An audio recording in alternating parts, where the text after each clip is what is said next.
வணக்கம் மக்களே, நீங்கள் பார்த்து கேட்குறது மொக்க கமிட்டி நாங்கள் ஹோஸ். இந்த வந்து இன்ட்ரெஸ்டான சூப்பர் நியூஸ் அந்த பார்க்க போகிறோம். நிறைய இன்ட்ரெஸ்டான அப்டேட்ஸ் இருக்குன்னு சொந்த வகையில் ஃபஸ்ட்டு நம்ம மார்வல் கிட்ட போயிடலாமா. பிராட் விண்டபாம் அவதான் இப்போதைக்கு மார்வல் டெலிவிஷன் சைடில் வந்து பார்த்தீங்கன்னா ஹெட்டாக இருக்காரு. முரளிக்கு அவதான் ஷோ ரன்னராக நிறைய சீரிஸில் வந்து பார்த்தீங்கன்னா பார்ட்டிசிபேட் பண்ணிட்டு இருக்காரு. ஆகத்தா ஆல் அலாங்குமே அவருடைய மேற்பார்வையில் தான் வரப்போகுது. ஸோ மார்வல் டெலிவிஷன் சொல்லி தனி ஒரு பிராண்ட் ஆரம்பிச்சிருக்க அந்த சமயத்தில் பிராட் விண்டபாம் ஏகப்பட்ட இன்ட்ரெஸ்டிங்கான சீரிஸ் வந்து பார்த்தீங்கன்னா கிரீன் லைட் பண்ணியிருக்காரு. ஆல்ரெடி ஒயிட் விஷனை பற்றி எல்லாருமே கேள்விப்பட்டிருப்பீங்க. அதை தொடர்ந்து இப்போதைக்கு நோவா சீரிஸுமே கன்ஃபார்ம் பண்ணியிருக்காங்க. So Nova's in development right now. We are, but I will say we're developing more than we make. You know, this is part of the new Marvel. But we should talk about this.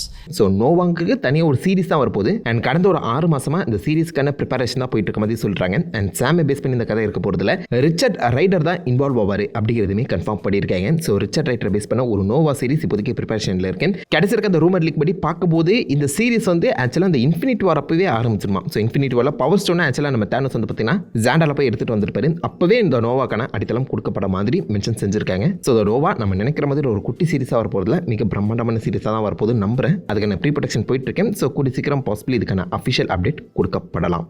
Noah சீரிஸ்க்காக எத்தனை பேர் காத்துட்டு இருக்கீங்க? வெனாம்கான promotion ஆரம்பிச்சிருக்காங்க. அடுத்த மாதம் Venom படம் வரப்போதில்லை. So அதுக்கான second driller வர தேர்ஸ்டே வருங்கிறத இப்போதைக்கு ஆஃபீஷியலாகவே கன்ஃபார்ம் பண்ணியிருக்காங்க. அண்ட் சில இன்ட்ரெஸ்டிங்கான அந்த லேஷ் லுக்லாம் வந்து பார்த்தீங்கன்னா ரிவீல் ஆயிருக்கேன். ஸோ டீசராக பிரேக் டவுன் பண்ண வேணாம்னு யோசிக்கிறேன். ஸோ தேர்ஸ்டே வந்து டெய்லர் வந்துடும், செகண்ட் டேல. ஸோ அதை வந்து பொறுத்து வந்து பார்ப்போம். இந்த படத்தில் ஸ்பைடர்மேன் வருவாராங்கிற ஒரு கேள்வி உங்களுக்கு கேள்விதில்லை. எனக்கு என்னமோ வருவார் போல தான் தோணுது. பிகாஸ் நம்ம ஸ்பாய்லர் மேன் இருக்கா, டாம் ஹாலண்ட் இருக்காப்ல, அவர் லேட்டஸ்ட்டாக அவருடைய இன்ஸ்டாகிராமில் இந்த ஒரு பிக்சரை போட்டிருக்காரு, சீக்ரெட் ஷூட்டின்னு சொல்லி. ஸோ புதுசே இப்போதைக்கு நம்ம டாம் ஹாலண்ட் பார்த்தீங்கன்னா ஏதோ ஒரு முக்கியமான படத்துக்கான சீக்ரெட் ஷூட்டிங்கில் இன்வால்வ் ஆகியிருக்காரு. அடுத்த நாளே அவர் யூனிவர்சல் ஸ்டுடியோவில் இருக்க நம்ம ஏமி பாஸ்கலோட ஆஃபீஸ்க்குள்ளே போகிற மாதிரியும் தெரியப்பட்டிருக்கு. அண்ட் ஏமி பாஸ்கல் யாருன்னு உங்களுக்கு தெரிஞ்சிருக்கும்னு நினைக்கிறேன். இந்த பக்கம் எம்சியூக்குள்ளே எப்படி கெவின் ஃபேகேவோ அந்த பக்கம் ஸ்பைடர்மேன் படங்களுக்கு ஏமி பாஸ்கல். ஸோ ஏமி பாஸ்கலை இந்த பக்கம் நம்ம டாம் ஹாலண்ட் மீட் பண்ண போகிறாருன்னா ஒரு வேளை இருக்குமோங்கிற கேள்வி எழும்புதில்லை. இந்த வெனம் 2 கூட நம்ம ஸ்பைடர்மேனுக்கான ஒரு தனி ஷூட்டிங் பார்த்தீங்கன்னா நடந்துச்சு. போஸ்ட் கிரெடிட் சீனில் பார்த்துருப்பீங்க. அந்த படத்துக்காகவே டாம் ஹாலண்ட் ஆக்சுவலாக ஸ்பைடர்மேன் சூட்லாம் போட்டு ஆக்ட் பண்ணி கொடுத்தாரு. அதே மாதிரி ஒரு கிரீன் ஸ்க்ரீன் ஆக்டிங் இப்போதைக்கு நடக்க போகிறதா சொல்கிறாங்க. ஸோ இந்த படத்தோட போஸ்ட் கிரெடிட் சீனில் நம்ம ஸ்பைடர்மேன் பீட்டர் பார்க்கர் அப்பியர் ஆகலாம். வெனம் 2 போஸ்ட் கிரெடிட் சீன் மாதிரி ஒரு சின்னதாக இருந்தாலும் எனக்கு தெரிஞ்சு அது கொஞ்சம் ஃபன்னாக இருக்கும்னு தோணுது. அண்ட் சீக்ரெட் வாஸுக்கு ஒரு லிங்க் எப்படியாச்சும் கொடுத்தே ஆகணும். அதை எப்படி பண்ண போகிறாங்க தெரியல. ஸோ வெனம் 2ல் வந்த மாதிரி வெனம் 3லையுமே ஒரு post credit scene, Spiderman post credit scene இருக்கலாம்.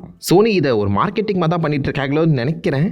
எதோட படத்தை நல்லா கொடுத்துருடா, எப்போ நீங்கள் என்ன வேணாச்சும் படிக்க படம் நல்லா வரதா okay. And talking about Spiderman, நம்ம டோபி மெக்வேர் அண்ட் உல்வரினா நடித்த ஹியூ ஜாக்மன் இவங்க 2 பேருமே ஒன்றா மீட் பண்ணி சீக்ரெட் வார்ஸில் இன்ட்ராக்ட் பண்ணுற மாதிரிலாம் சீக்வன்ஸ் இப்போதைக்கு ரெடி ஆகிட்டு இருக்காங்க. அகைன் இது ஒரு லீக்காக தான் கிடச்சிருக்கேன். ஆல்ரெடி நம்ம ஸ்பைடர்மேன் படத்தில் ஹியூ ஜாக்மன் உல்வரின் அப்பியராக வேண்டியது சாம் ரேமி எடுக்கும்போது அப்போ சின்ன மிஸ்டேக்காலாம் வந்து பார்த்தா மிஸ் ஆயிடுச்சு. இப்போதைக்கு திரும்ப Hugh Jackman and Spiderman interact பண்ணுறது ஒரு சீக்வன்ஸ் வந்து பார்த்தீங்கன்னா சீக்ரெட் வார்ஸ்க்காகவே ஸ்பெசிஃபிக்காக ரெடி பண்ணிட்டு இருக்காங்களா. இதுக்கு நடுவில் நம்ம ஆடிச்சு அயன்மேனுமே உள்ள சேர்த்தாங்க வச்சுக்கோங்களேன். 3 லெஜெண்ட்ஸ் ஒன்றா இன்ட்ராக்ட் பண்ணுறது சீக்வன்ஸ் வெறித்தரமாக இருக்கும். ஒரு ரெப்யூட்டட் லீக்கர் கிட்ட இருந்து அது கிடைச்சிருக்க அந்த சமயத்தில் எனக்கு என்னமோ இது நடக்கிறதுக்கான வாய்ப்புகள் அதிகமாக இருக்கும் போல தான் தோணுது. ஒருவேளை உல்வரின் வெர்சஸ் ஸ்பைடர்மேனுங்கிற விஷயம் நடக்க போதோ? அப்படி நடக்கக்கூடாது. 2 பேருமே ஒன்றா சேர்ந்து ஒரு காமன் எனிமி ஏற்றாங்கன்னா இன்னும் பெட்டராக இருக்கும். ஸோ நீங்கள் என்ன நினைக்கிறீங்க Tobey Maguire and Hugh Jackman இன்ட்ராக்ஷனை பற்றி? மறக்காம கீழே காமிடுங்க. இந்த பிளேடுன்னு ஒரு படம் எடுத்துகிட்டு இருந்தாங்களே, அந்த படம் வருமா இல்லை வராதாப்பா? அடுத்த வருஷம் அந்த படத்தோட இந்த ரிலீஸ் டேட்டை கன்ஃபார்ம் பண்ணியிருந்தாலும் இப்போ வரைக்கும் அந்த படத்தோட டேரக்டர் யார், ரைட்டிங் முடிச்சிச்சா இல்லையா, ப்ரீ ப்ரொடக்ஷன் முடிச்சிச்சா இல்லைன்னு சொல்லி எதுவுமே அவங்க கன்ஃபார்ம் பண்ணல. அடுத்த வருஷத்தோட முடிவில் பிளேடு வருங்கிற மாதிரி தான் சொல்லிட்டு இருந்தாங்களே. பட் இப்போதைக்கு அது கம்ப்ளீட்டாக மாறதுக்கான வாய்ப்புகள் அதிகம். லேட்டஸ்ட் லீக் என்ன சொல்லுதுன்னா, அவெஞ்சர்ஸ் சீக்ரெட் வார்ஸ்க்கு அப்புறம் தான் பிளேடு நீங்கள் பார்ப்பீங்களா. அதாவது அவெஞ்சர்ஸ் டூம்ஸ்டே கிடையாது, அதுக்கப்புறம் வரப்போகிற அவெஞ்சர்ஸ் சீக்ரெட் வார்ஸ் மோட்லைக் 2027 அப்புறம் தான் மஹேஷ்லா அலியோட பிளேடே வர மாதிரி பேசிகிட்டு இருக்காங்க. யார் அறிய அப்படின்னா அனௌன்ஸ்மெண்ட் நடந்து ஆல்மோஸ்ட் லைக் ஒரு 8 to 9 years கிட்ட இந்த படம் வந்து பார்த்தீங்கன்னா கிடப்பிலே போடப்பட்டிருக்கு. இப்போ டெட்பூல் அண்ட் வூல்வரின் படத்தில் வந்து பார்த்தீங்கன்னா வெஸ்லி ஸ்னேப்ஸ் அந்த பிளேடை மிக பெருசாக கொண்டாடினாங்களே. அந்த பிளேடையே சீக்ரெட் வார்ஸ் வரைக்கும் யூஸ் பண்ணிட்டு அதுக்கப்புறம் புதுசாக அந்த பிளேடை இறக்கலாங்கிறது தான் பிளானாக இருக்க போலங்க. டே பாவண்டா அந்த மனுஷன், ஏன்டா மஹேஷ்லா அலியை போட்டு டார்ச்சல் பண்றீங்க? ஆல்ரெடி 5 வருஷம், இப்போ 7 வருஷமா போகடா அந்த மனுஷன். அதனால தான் இந்த பிளேட் சீரிஸை விட்டு டேரக்டாக அந்த ஜுராசிக் வேர்ல்டில் நடிக்க வந்தாரோ. ஒரு வேம்பயர் ஹண்டர் படத்தை எடுக்க அப்படி என்ன கஷ்டப்படுறாங்க தான் சத்தியமாக புரியல. பட் மிட்நைட் சன்ஸுங்கிறது தனி ஒரு ஃப்ரான்ச்சைஸ் வந்து பார்த்தீங்கன்னா பில்ட் ஆக போதான் அவெஞ்சர்ஸ் மாதிரி. ஸோ அவெஞ்சர்ஸ் சீக்ரெட் வார்ஸ் முடிச்சு விட்டு இந்த X Men, Fantastic Four and Midnight சன்ஸ்னு சொல்லி அது மேலே ஃபோக்கஸ் பண்ணுறதா மார்வல் பிளான் பண்ணிட்டு இருக்காங்களாம். மஹேஷ்லா அலி ஏன்டா உள்ள வந்தோன்னு சொல்லி வெறுத்துருப்பார்ல. பட் ஏதோ நல்லதாக இருந்தால் சரி. ஆனால் பாவண்டா பிளேடு. இதோட மார்வல் அப்டேட்ஸ் முடியுது. அப்படி நம்ம டிசி சைடில் போகும்போது ஜோக்கர் 2க்கான ப்ரீமியர் நடந்திருக்கு. ஆல்மோஸ்ட் நிறைய பேர் இப்போதைக்கு அந்த ஜோக்கர் 2 படத்தை பார்த்து அதுக்கான ரிவ்யூஸ் வந்து பார்த்தீங்கன்னா ஆன்லைனில் கொடுத்துட்டு இருக்காங்க. ரொம்பவே மிக்ஸ்டு ரிவ்யூஸாக தாங்க வந்துட்டு இருக்கு. ஒரு சில பேர் இதுதான் பெஸ்ட் படம் அப்படிங்கிற மாதிரி சொல்கிறாங்க. இன்னும் சில பேர் இது ஆவரேஜாக தான் இருக்குது, மியூசிக்கல் எலிமெண்ட்ஸ் ரொம்ப தூக்கலாக இருக்குது, இது பிலோ ஆவரேஜ் கீழே கூட போடலாம் அப்படிங்கிற மாதிரி பேசிட்டு இருக்காங்க. ஒரு பக்கம் ஹை ப்ரைஸ் கிடச்சிட்டு இருக்கு. ஐ மீன் லிட்டரலாக படம் பார்த்து அப்புறம் ஒரு 10 நிமிஷம் ஸ்டாண்டிங் ஓவேஷன்லாம் கொடுத்துட்டு இருந்தாங்களா. இந்த பக்கம் ரொம்ப மீடியாக்காராக கழுவி ஊற்றிட்டு இருக்காங்க. நம்ம IGN 10க்கு 5 மார்க் தான் கொடுத்துருக்காங்க. அப்போ யோசிச்சு பாருங்க, அவனுங்களை நம்ப முடியாது, பட் இருந்தாலும் பேசிக் ஐடியா உங்களுக்கு புரியும் நம்புறேன். ரொம்ப மிக்ஸ்டு ரியாக்ஷன்ஸ் தான் இப்போதைக்கு ஜோக்கர் 2க்கு வந்துட்டு இருக்கேன். எனக்கும் பெருசாக மியூசிக்கல்ஸ் பிடிக்காது. ஒரு ஆளாக படம் பார்த்துட்டு அப்புறம் நானும் மிக்ஸ்டு ரிவ்யூ தான் கொடுப்பேன்னு தோணுது. பார்ப்போம், லைக் ஏதாவது ஒன்று புதுசாக பண்ணியிருப்பாங்க தானே. அண்ட் இதோட ஜோக்கர் ஃப்ரான்ச்சைஸே முடியுது. ஜோக்கர் 3 கண்டிப்பாக வராதுங்கிற மாதிரி டாட் ஃபிலிப்ஸ் ஆணித்தரமாக சொல்லிட்டாரு. நாங்கள் சொல்ல வேண்டிய எல்லா கதையுமே ஜோக்கர் 2க்குள்ள இருக்குங்கிற மாதிரி தான் மென்ஷன் பண்ணியிருக்கேன் அந்த காரணத்தினால. ஐ ஹோப் இட்ஸ் குட்டுங்க. Seriously I hope it's good. ஆனால் பெரிய எக்ஸ்பெக்டேஷன் எதுவுமே இல்லையே, அதான் பயமாக இருக்குது. பார்ப்போம். இந்த பேட்மேன் 2 வருமா வராதாடா, அதுக்கான ஏதாவது வேலை நடந்துட்டுருக்கா நீங்கள் கேட்பீங்க. இப்போ தான் பென்குயின் சீரிஸ் வந்து எடுத்து முடிச்சிருக்காங்க. செப்டம்பர் 19 ரிலீஸ் ஆக போகுது. அதுக்கான சில இன்டர்வியூஸ் வந்து பார்த்தீங்கன்னா மேட்ரிவ்ஸ் அட்டன் பண்ணும்போது முக்கியமான 2-3 விஷயங்களை வந்து கன்ஃபார்ம் பண்ணியிருக்காரு. ஸோ பேட்மேன் மொத்த படமுமே, அதாவது எபிக் கிரைம் பேட்மேன் சாகான்னு சொல்லப்படுற அந்த மொத்த சாகாவுமே பேட்மேனை ஃபோக்கஸ் பண்ணி தான் நகரப்போகுது.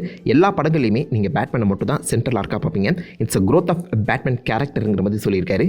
வில்லன்கள் நிறைய பேர் இருந்தாலும் பேட்மேனுக்கு தான் முக்கியத்துவம் கொடுக்கப்பட போகுதுங்கிற மாதிரி மென்ஷன் பண்ணியிருக்காங்க. அண்ட் பேட்மேன் பாயிண்ட் ஆஃப் வியூவில் தான் நீங்கள் எல்லா படத்தையுமே பார்ப்பீங்களா. இப்போ வரப்போகிற பென்குயின் சீரிஸ் கூட பேட்மேன் பாயிண்ட் ஆஃப் வியூவில் தான் இருக்க போதுங்கிற மாதிரி சொல்லியிருக்காங்க. Which is really good thing. ஆனால் என்ன சொல்ல வராங்கன்னு எனக்கு புரியல. இது வரைக்கும் ரிலீஸான எல்லா பேட்மேன் படங்களும் பேட்மேன் பாயிண்ட் ஆஃப் வியூவில் தானே நடந்திருக்கு. இதெல்லாம் புதுசாக சொல்கிறாங்க, பட் என்னமோ பிளான் பண்ணிட்டு இருக்காங்க. ஓகே. அதே மாதிரி அப்கமிங் பேட்மேன் படங்களில் ஜோக்கர் வருவாரான்னு சொல்லி ஜோக்கராக நடிச்ச பேரி கீகன் கிட்ட கேட்கும்போது பொறுத்திருந்து பாருங்க அப்படின்னு சொல்லிட்டு போயிருக்காப்புல. வெறுப்பேற்றுறதே வேலையை வச்சு சுற்றிட்டு இருக்காங்களோ. பட் எனக்கு தெரிஞ்சு பேட்மேன் 2 கண்டிப்பாக நல்லாயிருக்கும் தான் தோணுது. அடுத்த வருஷம் வர வேண்டிய படங்க சூப்பர்மேன் பேட்மேன் படத்தை ஒரே வருஷத்தில் பார்க்கலான்னு எதிர்பார்த்தா ஹாலிவுட் ஸ்ட்ரைக்னாலே இப்போதைக்கு அந்த பேட்மேன் ப்ரொடக்ஷனே அடுத்த வருஷம் தான் ஆரம்பிக்க போகுது. 2026 தான் நீங்கள் பேட்மேன் படத்தை பார்ப்பீங்க. லேட்டு தான், பட் காத்திருப்போம். இப்போ அப்படியே டிசிஏ கிட்ட வரும்போது பேட்மேன் vs சூப்பர்மேன் பார்ட் 2ங்கிறத நம்ம ஜேம்ஸ் கன் லைட்டாக இப்போதைக்கு டீஸ் பண்ணியிருக்காரு. ஐ மீன் லைக் 100% டீசன் கிடையாது. ஃபேன்ஸ் வந்து பார்த்தீங்கன்னா த்ரெட்டில் இந்த பக்கம் நம்ம ஜேம்ஸ் கன் கிட்ட ஃபியூச்சரில் பேட்மேன் vs சூப்பர்மேனுங்கிற ஒரு படம் வந்துச்சுன்னா அதுக்கு என்ன மாதிரி டைட்டில் கொடுப்பீங்க அப்படின்னு சொல்லிக்கிறதுக்கு ஜேம்ஸ் கன் வேர்ல்ட்ஸ் ஃபைனஸ்ட் அப்படின்னு சொல்லி பார்த்தீங்கன்னா டைட்டில் கொடுத்துருக்காரு. ஸோ இது எந்த ஒரு வகையிலுமே ஆப்வியஸாக இந்த பக்கம் இந்த பேட்மேன் சூப்பர்மேன் திரும்ப நடக்க போகுதுங்கிறதுக்கான ஹிண்ட் இல்லைனாலும் ஆல்ரெடி அதை பற்றி நம்ம ஜேம்ஸ் கன் யோசிச்சுட்டு இருக்காருங்கிறதுக்கான ஒரு ஹிண்ட் அது அமைஞ்சிருக்கு. ஸோ விச் மீன்ஸ் ஃபியூச்சரில் திரும்பவும் பேட்மேன் vs சூப்பர்மேனுங்கிற ஒரு ரீமேட்ச் நடக்கலாம். அதுக்கு டைட்டில் வேர்ல்ட் ஃபைனஸ்ட்டுங்கிறது கூட அமைக்கப்படலாம். நல்ல டைட்டில். அதே மாதிரி டிசிக்குள்ள லேண்டன் சீரிஸ் வந்து பார்த்தீங்கன்னா இப்போதைக்கு ப்ரீ ப்ரொடக்ஷனில் போயிருக்கேன். அந்த சீரிஸ் சம்மந்தப்பட்ட நிறைய கேஸ்டிங் ஒர்க் போயிட்டு இருக்க காரணத்தினால ஹால் ஜார்டன் இந்த மெயின் கிரீன் லேண்டனா நம்ம ஜாஷ் பிராட்லியை கேஸ்ட் பண்ணுற ஐடியாவில் இருக்காங்களாம். ஜாஷ் பிராட்லி இதுக்கு முன்னாடி மார்வலுக்குள்ளேயே நீங்கள் கேபிளாகவும் பார்த்துருப்பீங்க, தேனஸாகவும் பார்த்துருப்பீங்க. அப்படியே டிசிக்குள்ளே லேண்டனா வர போகிறாரா.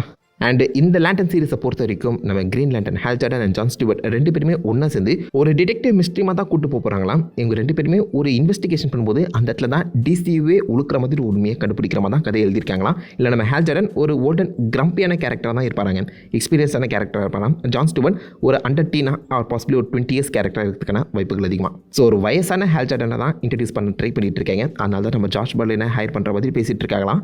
எனக்கு தெரிஞ்சு அது செட் ஆகாதுங்க. ஆனால் அந்த ஐடியாவை அப்படியே விட்டுட்டு கிறிஸ் பைனை ஃபேன்ஸ் ரொம்ப நாளாக கேட்டுட்ருக்கேங்க. அவருக்குமே இப்போதைக்கு பர்ஃபெக்டான வயசு இருக்குது அந்த காலத்தினால அவரை லேண்டனாக யூஸ் பண்ணிக்கோங்கய்யா. எப்பா விபரீத முடிவு வேணாம். எனக்கு தெரிஞ்சு ஜாஷ் பிராட்லின் லேண்டனுக்கு செட் ஆக மாட்டான் தான் தோணுது. உங்களுக்கு என்ன தோணுதுங்கிற மறக்காம கீழே காப்படுங்க. பட் இப்போ நான் இப்படி சொல்லிட்டு ஜாஷ் பிராட்லினை கிரீன் லேண்டனாக பார்த்துட்டு அப்புறம் பர்ஃபெக்டான கேஸ்டிங்கிற மாதிரி கூட சொல்ல வாய்ப்பு இருக்கிறதுக்கும் it depends on the script and acting. But இருந்தாலும் ஓவராலாக இப்போதைக்கு அந்த கேஸ்டிங் ரூம் கேட்கும்போது ஜாஷ் பிராட்லினை கிரீன் லேண்டனை என்னால் நினச்சி கூட பார்க்க முடியல. ஒரு நல்ல முடிவு இருப்பாங்கன்னு நினைக்கிறேன். காத்திருப்போம். இதோட டிஸ் அப்டேட்ஸ் முடியுது. அப்படி நம்ம ஹாலிவுட் சைடில் போகும்போது Lord of the Rings the hunt for காலம்கான ப்ரீ ப்ரொடக்ஷன் ஒர்க் ஆரம்பிச்சிட்டாங்க. கேஸ்டிக்லாம் படுபயங்கரமாக போயிட்டுருக்கு. அண்ட் கிடச்சிருக்க அப்டேட் படி நம்ம லெகலஸாக ஆர்லாண்டோ ப்ளூம் வந்து பார்த்தீங்கன்னா திரும்ப ரிட்டர்ன் ஆக போகிறாராம். லார்ட் ஆஃப் த ரிங்ஸுக்கு அப்புறம் ஹாபிட்டில் நடிச்சு இப்போதைக்கு ஹண்ட் ஃபார் காலம்லேயுமே ஆக்சுவலாக நம்ம லெகலஸ் வர போகிறது கிட்டத்தட்ட கன்ஃபார்ம்னு சொல்லலாம். அண்ட் இவரையுமே டிஹெச் பண்ணி ஏஏ மூலியமாக தான் ரிட்டர்ன் கூட்டு வர மாதிரியும் பேசிகிட்டு இருக்காங்க. நிஜமாலே அவருக்கு வயசாயிடுச்சு. ஸோ இருந்தாலும் பழைய கேஸ்டிங்கில், அதாவது லார்ட் ஆஃப் த ரிங்ஸில் எப்படி நீங்கள் லெகலஸாக பார்த்துருப்பீங்களோ அந்த லுக்லேயே வந்து பார்த்தீங்கன்னா திரும்ப கொண்டு வரணும். அதுக்காக ஏஐ யூஸ் பண்ண போகிறாங்களாங்க. So Orlando Bloom is coming back as Legolas. சூப்பரான கேஸ்டிங். மனுஷன் எல்லா லார்ட் ஆஃப் த ரிங்ஸ் ப்ராஜெக்ட்லேயுமே இருக்காரு பார்த்தீங்களா. பட்டிஸ்டாவோட கில்லர்ஸ் கேம் படம் வந்து ரிலீஸ் ஆகுது. அதுக்கான புது லுக்கில் பட்டிஸ்டா அப்பியர் ஆகியிருக்காரு. இது வரைக்கும் அந்த மனுஷனை நம்ம அனிமலாக நம்ம பாடி பில்டராக தான் பார்த்துருப்போம். இப்போ இருக்க அந்த லுக் வந்து பார்த்தீங்கன்னா என்னடா ஒல்லி பச்சான் ஆகிட்டா, என்னடா ஏதாவது நோய்க்கே வந்துருச்சா அப்படிங்கிற மாதிரி வித்தியாசமாக ரொம்ப ஸ்லிம்மாகி மனுஷன் அப்பியர் ஆகியிருக்காருங்க. ஐ மீன் பார்க்கவே எனக்கு ரொம்ப பரிதாபமாக இருக்குது. இந்த மனுஷனை எவ்வளோ ஃபிசிக்கலாக பார்த்துருப்போம், பட் அந்த ஃபிசிக்கலாக என்னால் இந்த வயசுக்கு மேலே கண்டினியூ பண்ண முடியலன்னு சொல்லி அந்த மனுஷன் ரொம்ப ஒல்லி ஆகியிருக்காங்க. Which is really good for him. ஒரு ஹெல்த்தான லைஃப் ஸ்டைல் வந்து பார்த்தீங்கன்னா அவர் ஃபாலோ பண்ண ட்ரை பண்ணுறாரு போல. பட் ஃபிசிக்கல் பில்டாக இருந்தால் இந்த பட்டிஸ்டா பார்த்துட்டு இப்படி பார்க்கும்போது எனக்கு ரொம்ப பாவமாக இருக்குங்க. அவருடைய முடிவு, அவருடைய லைஃப் ஸ்டைல் அந்த ஃபிசிக்கல் லுக்கை வந்து பார்த்தீங்கன்னா மிஸ் பண்ணுறோங்க. ஸோ நீங்கள் என்ன நினைக்கிறீங்க? இந்த பட்டிஸ்டாவோட ட்ரான்ஸ்ஃபர்மேஷனை உங்களால் அக்செப்ட் பண்ண முடியுதா?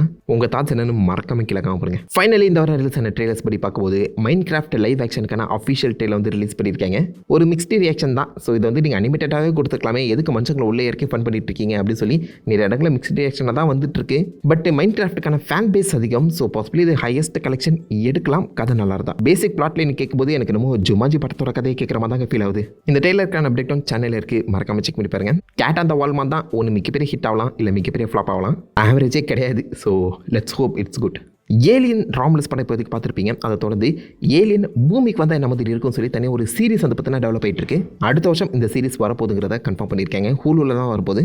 ஏலியன் எர்த்துன்னு சொல்லி அதுக்கான ஒரு குட்டி டீசர் மட்டும் கொடுத்துருக்காங்க. ஸோ ஏலியன்ஸ் பூமிக்கு வந்தால் என்ன நடக்குங்கிற மாதிரி ஒரு வித்தியாசமான கதை. இதோ சீரிஸாக வரப்போகுதுங்க. ஏலியன் சீரிஸ் செம ஃபன்னாக இருக்கும்னு நினைக்கிறேன்.